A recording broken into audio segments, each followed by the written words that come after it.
Hello students, welcome to my class. So তোমাদের second সেমিস্টারে theory এবং মেথড ক্লাস শুরু হয়ে গেছে। আজকে যেটা হবে সেটা হচ্ছে সেকেন্ড সেমিস্টারের থিওরির ওপর।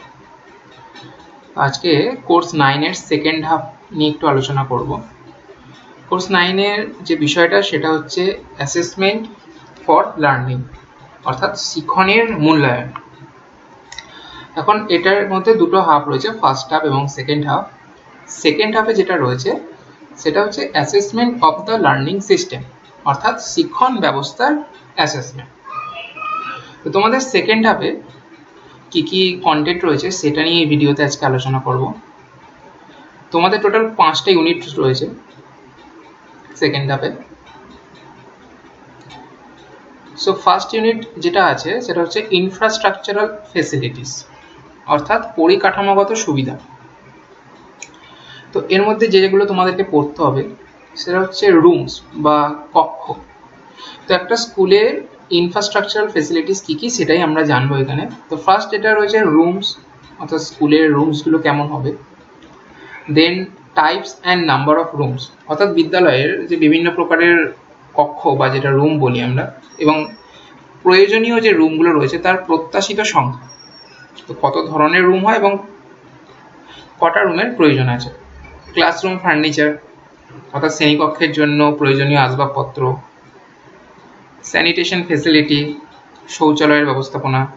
ড্রিঙ্কিং ওয়াটার ফেসিলিটি, অর্থাৎ বিশুদ্ধ পানীয় জলের ব্যবস্থাকরণ।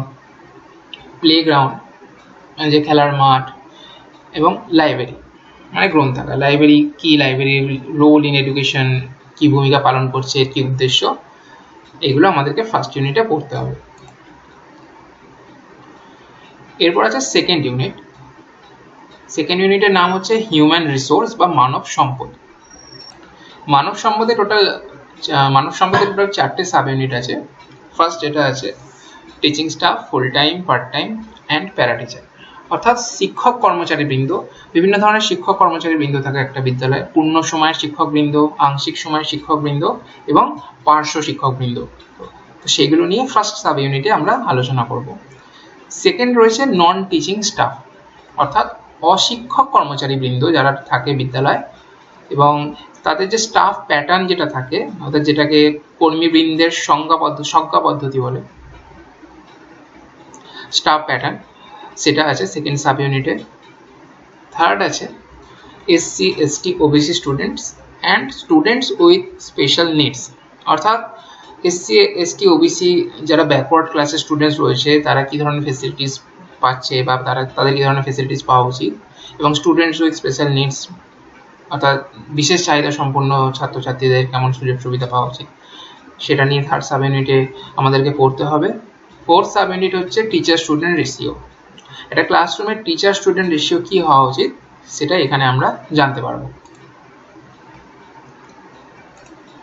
থার্ড ইউনিট যেটা আছে ম্যানেজমেন্ট অ্যান্ড রেকর্ড মেইনটেনেন্স, অর্থাৎ ব্যবস্থাপনা এবং নথি রক্ষণাবেক্ষণ। এখানে টোটাল 6টা সাব ইউনিট আছে। First sub unit managing committee, অর্থাৎ পরিচালন কমিটি, এবং এখানে পরিচালন কমিটির যে বিভিন্ন কার্যাবলী থাকে সেগুলো আমাদেরকে পড়তে হবে। সেকেন্ডলি আছে ডিফারেন্ট কমিটিজ ইন স্কুল, তো একটা স্কুলে যে বিভিন্ন যে কমিটি থাকে, বিভিন্ন সমিতি থাকে, সেগুলো আমাদেরকে পড়তে হবে এখানে। তারপর আছে ফি স্ট্রাকচার অফ স্টুডেন্টস, অর্থাৎ ছাত্রছাত্রীদের বেতন কাঠামো। 4 number of units, school hour, time table, selection in school periods, অর্থাৎ পাঠ এককের সংখ্যা, বিদ্যালয়ের নির্ধারিত সময়, শ্রেণী সংখ্যা, সময় সারণী, এগুলো নিয়ে এখানে আমাদেরকে পড়তে হবে। এইগুলো তোমাদেরকে পরবর্তীকালে যখন প্র্যাকটিস টিচিংয়ে যাবে তখন এই জিনিসগুলো তোমাদেরকে খুব হেল্প করবে।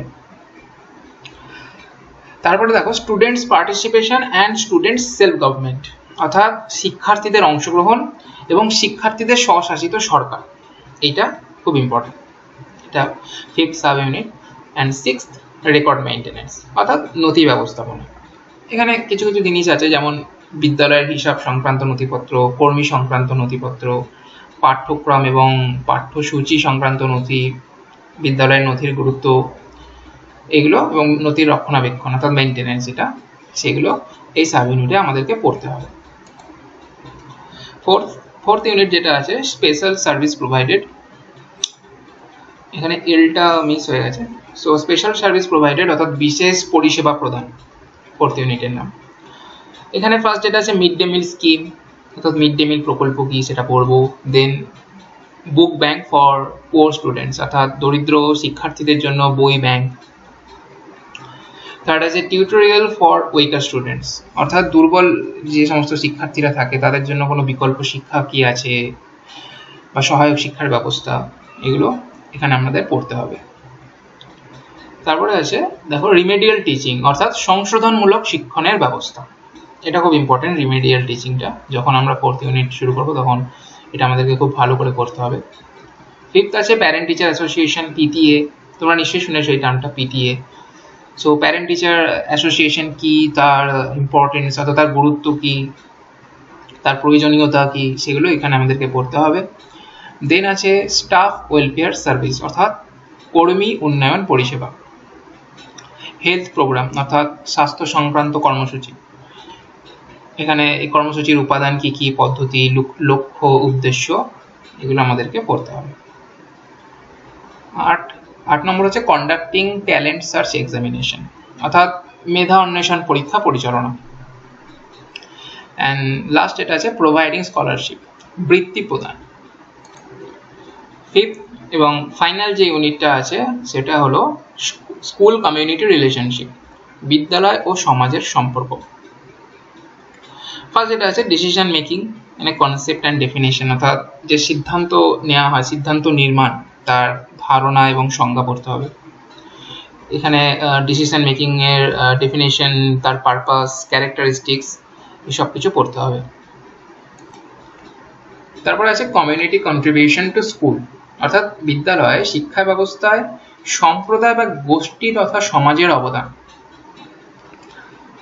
দেন মিটিং উইথ কমিউনিটি মেম্বার্স, অর্থাৎ সমাজের তথা গোষ্ঠীর অন্তর্ভুক্ত নানাবিধ মানুষের সাথে সাক্ষাৎ করো। ফাইনাল যেটা রয়েছে responsibilities of school towards parents, অর্থাৎ অভিভাবকদের প্রতি বিদ্যালয়ের দায়িত্ব তথা দায়বদ্ধতা সমূহ। সো এই 5টা ইউনিট আছে সেকেন্ড হাফে, কোর্স 9-এ। দেখো ইউনিটগুলো প্রত্যেকটা ইউনিটই খুবই সোজা unit, but at the same time ইউনিটগুলো খুবই ইন্টারেস্টিং। ইউনিটগুলো সবকটা যদি তোমরা ভালোভাবে পড়ো তাহলে একটা বিদ্যালয় কীভাবে অপারেট হয়, একটা বিদ্যালয়ের যে বিভিন্ন অ্যাসপেক্টগুলো আছে, ইম্পর্টেন্ট অ্যাসপেক্টগুলো আছে, সেগুলো সম্বন্ধে একটা ভালো আইডিয়া তোমাদের হয়ে যাবে। এবং এই আইডিয়া যেটা এই ইউনিটটা পরে আসবে সেটা পরবর্তীকালে তোমাদের যখন স্কুলে টিচিংয়ে যাবে সেই ক্ষেত্রে কিন্তু খুব হেল্প করবে তোমাদেরকে। আশা করি তোমরা এই ইউনিটের এই কোর্স 9-এর সেকেন্ড হাফে কী কী আছে সেটা বুঝতে পেরেছ। তো আজকের ভিডিওটা এখানেই শেষ করলাম। Thank you all.